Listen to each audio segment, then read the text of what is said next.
Hello అండి, నా పేరు సునీత. నేను సొంతంగా పాటలు రాస్తాను, ఆ పాటల్ని పాడగలను కూడా. ఈ పాట ఎందుకు రాశానంటే, ఆడవాళ్ళని ఆట బొమ్మల్లో చూసేవారికై ఈ పాట. నేను రాసి పాడుతున్న ఈ పాట మీకు నచ్చినట్లయితే ఖచ్చితంగా మీ బంధువులకు కానీ ఫ్రెండ్స్కి కానీ షేర్ చేయండి ప్లీజ్.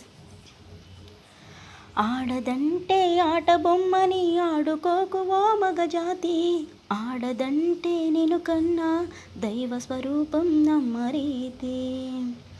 గుండెలలో మీ రూపాన్ని దాస్తుంది, ఊపిరితో మీ కాయువునే పోస్తుంది. అలాంటి ఆడవారిని చులకన చేస్తారు, హీనంగా చూస్తారు. ఆడదంటే ఆట బొమ్మని ఆడుకోకు ఓ మగజాతి, ఆడదంటే నేను కన్నా దైవ స్వరూపం నమ్మరీతి.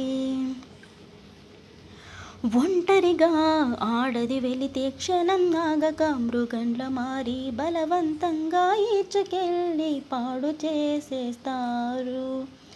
తన జీవితాన్ని బలి చేసి జాలి చూపక తగలెడతారు. మాటలు రాని పసిబిడ్డ నవ్వుతూ తుళ్ళుతూ ఆడుతుంటే కపట నవ్వుతో రమ్మని పిలిచి లేత మొక్కనే నలిపేస్తారు.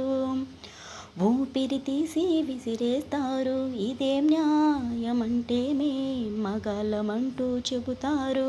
పాపం పుణ్యం తెలియని ఆ మగ జన్మ ఎందుకు, జాలి దయలేని ఆ మగ జన్మ ఎందుకు.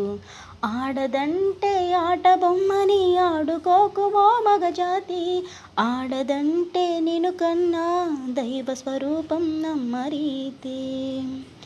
కట్నం కోసం ఆడవారిని వేధింపులకే గురి చేస్తారు. రోజు వారి రక్తం తాగుతూ మీ ఆకలినే తీర్చుకుంటారు.